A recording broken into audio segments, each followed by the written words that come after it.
Hello my dear students. Class 12th chapter जो आपका चल रहा है किनशिप वाला, अ, उस चैप्टर में कास्ट एंड क्लास जिसे बोलते हैं, तो उसमें 3.4 पॉइंट है हमारा, चार वर्णों से परे एकीकरण। तो इस चार वर्णों से परे यानी चार जो वर्ण थे उनसे अलग हटकर भी कुछ ना कुछ हमें इस पूरे उपमहाद्वीप में देखने को मिलता है। तो इस उपमहाद्वीप में पाई जाने वाली जो विविधताएं हैं उनकी वजह से यहाँ हमेशा से बहुत सारे समुदाय रहे हैं जिन पर ब्राह्मणीय विचारों का कोई प्रभाव नहीं देखने को मिलता है।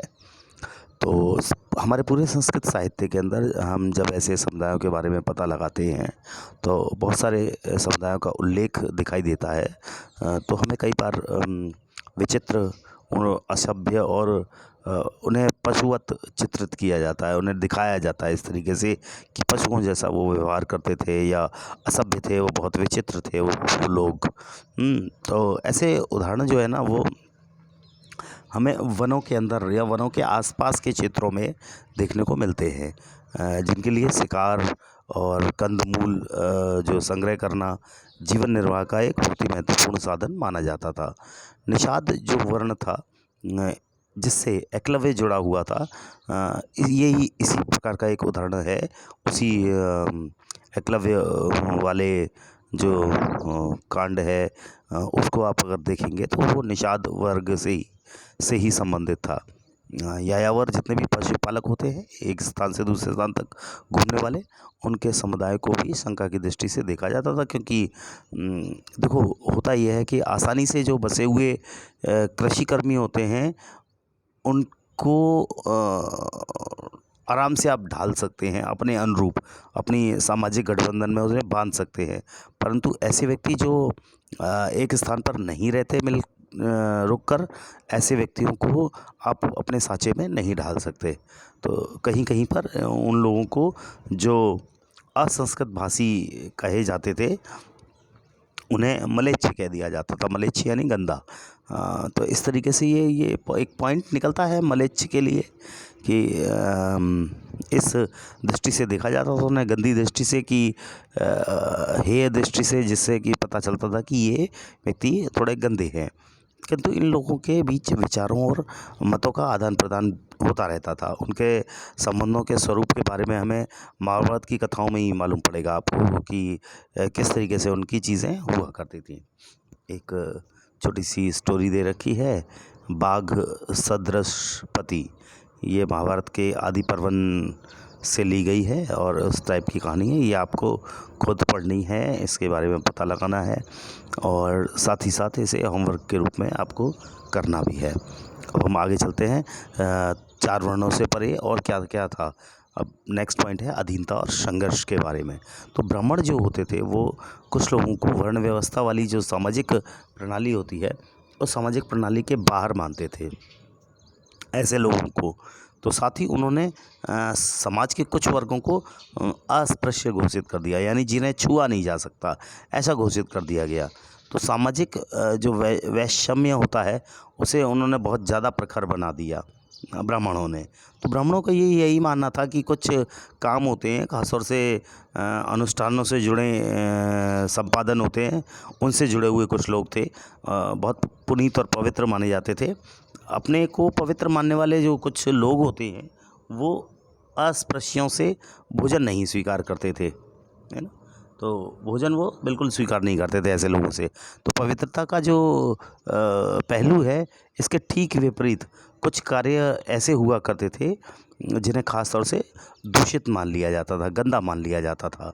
शवों की जैसे अंत्येष्टि करना है, पशुओं को, जो पशु मर जाते थे उनके छूने वालों को चांडाल कहा जाता था। तो ये खास तौर से ये दूषित और जो चांडाल जो शब्द है, ये दोनों शब्द कई बार आते हैं और इनके बारे में हमें पता भी पड़ता है कि ये हमारे जो पेपर हैं 12th के जो आपके आएंगे एनुअल, उनमें भी इन दोनों वर्डों का कहीं ना कहीं एक नंबर के अंदर पूछा जरूर जाता है। कभी कभी चांडाल का 3 नंबर वाले में भी प्रश्न आता है। तो आप लोग इसे थोड़ा सा ध्यान से कर लीजिएगा और समझ लीजिएगा। इनके पॉइंट्स को।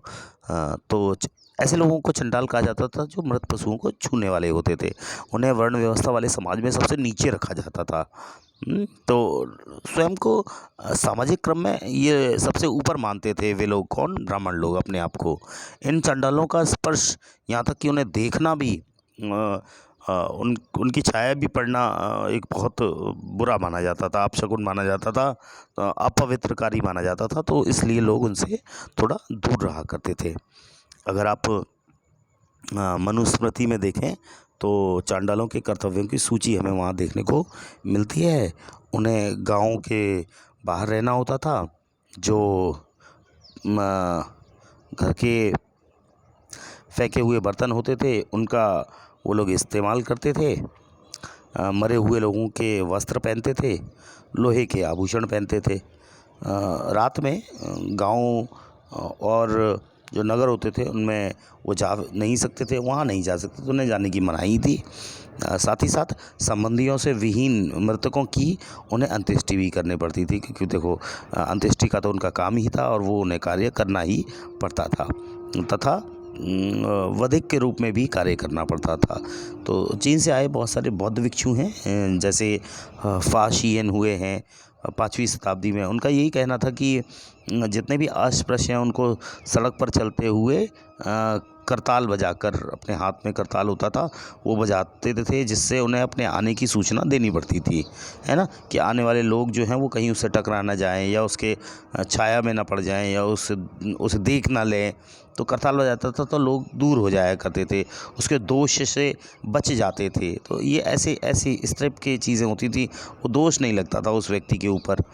तो एक और चीनी यात्री थे जिनका नाम था हुएनसांग, जो आए थे 7वीं सेंचुरी के आसपास। उनका भी यही कहना था कि अधिक और वधिक जो होते थे वो, और जो सफाई करने वाले होते थे उनको नगर से बाहर रहना पड़ता था, अंदर नहीं उन्हें बुलाया जाता था। अब ब्राह्मणीय ग्रंथों में जो चंडाल होते थे उनके जीवन का विश्लेषण करके इतिहासकारों ने ये भी जानने का प्रयास किया है कि क्या जो चंडाल होते थे वो शास्त्र के अंदर जो निर्धारित उनकी बातें लिखी गई हैं, क्या उसी के अनुरूप वो कार्य कर रहे थे, कि कभी कभी इन ग्रंथों के चित्रण और ब्राह्मणीय ग्रंथ के जो चित्रण थे उनमें समानता देखने को मिलती है, लेकिन कभी कभी हमें भिन्न सामाजिक वास्तविकता का भी संकेत देखने को मिलता है। तो ऐसी चीज़ें भी हैं। बोधिसत्व एक चंडाल के रूप में, ये पैराग्राफ जो है बोर्ड में आता है। आप इसे बढ़िया तरीके से करें, होमवर्क के लिए है, आपके लिए, सब लोगों के लिए। इसे समझेंगे और समझ के कोशिश करेंगे कि इसमें से कुछ प्रश्न बनाएं और अपने आप भी उसके उत्तर पाने की कोशिश करें। तो नेक्स्ट जो हमारा पॉइंट है स्टार्ट होता है वो है जन्म से परे, यानी जन्म के परे, यानी जन्म से के परे क्या देखने को मिलता है। तो संसाधन और प्रतिष्ठा के बारे में है जन्म के परे में।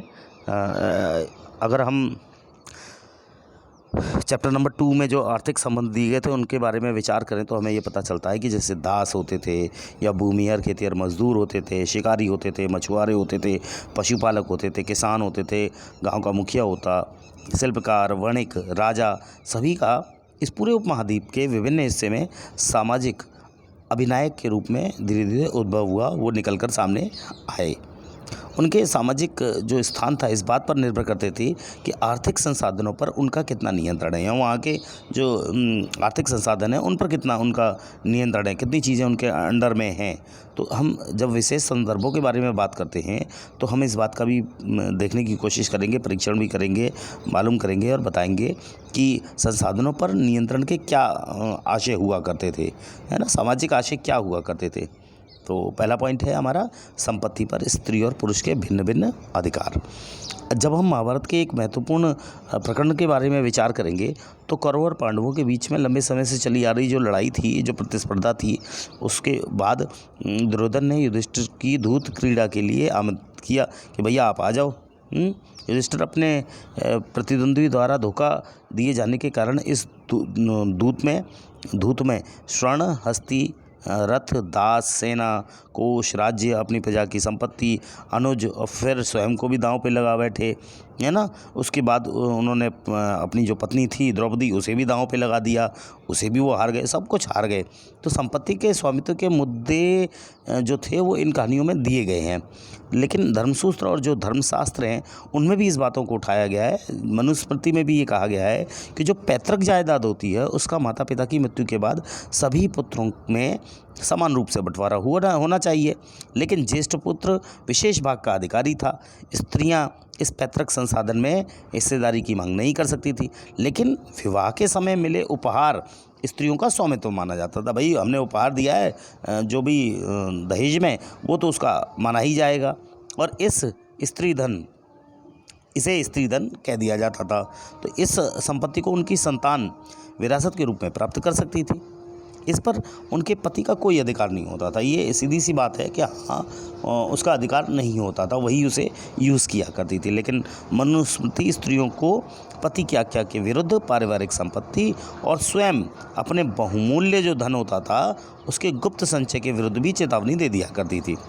अपनी एक धनाढ्य वाकाटक महिषी प्रभावती जो गुप्त के बारे में हमने जो पढ़ा था, कि बारे में हमने जो जाना था पिछले चैप्टर में, किंतु अधिकतर साक्ष्य, अभिलेख और साहित्य इस बात की तरफ इशारा करके हमें बताते हैं कि उच्च वर्ग की जो महिलाएं थीं वो संसाधनों पर अपनी पैठ रखती थीं। भूमि, पशु, धन, इन सब पर पुरुषों का ही नियंत्रण था। अगर आप दूसरे शब्दों में कहें तो यही कह सकते हैं कि स्त्री और पुरुष के बीच सामाजिक हैसियत की जो भिन्नता है वो संसाधनों पर उनके नियंत्रण की भिन्नता की वजह से ज़्यादा देखने को मिलती है। तो ये थोड़ी चीज़ें हुआ करती थी और इस तरीके से ये कार्य हुआ करते थे। नेक्स्ट जो आपका पॉइंट आएगा वो है 4.2 वर्ण और संपत्ति के अधिकार को लेकर। तो स्टूडेंट्स आज आपके लिए इतना ही रखते हैं, बाकी फिर आगे करेंगे। Thank you everyone.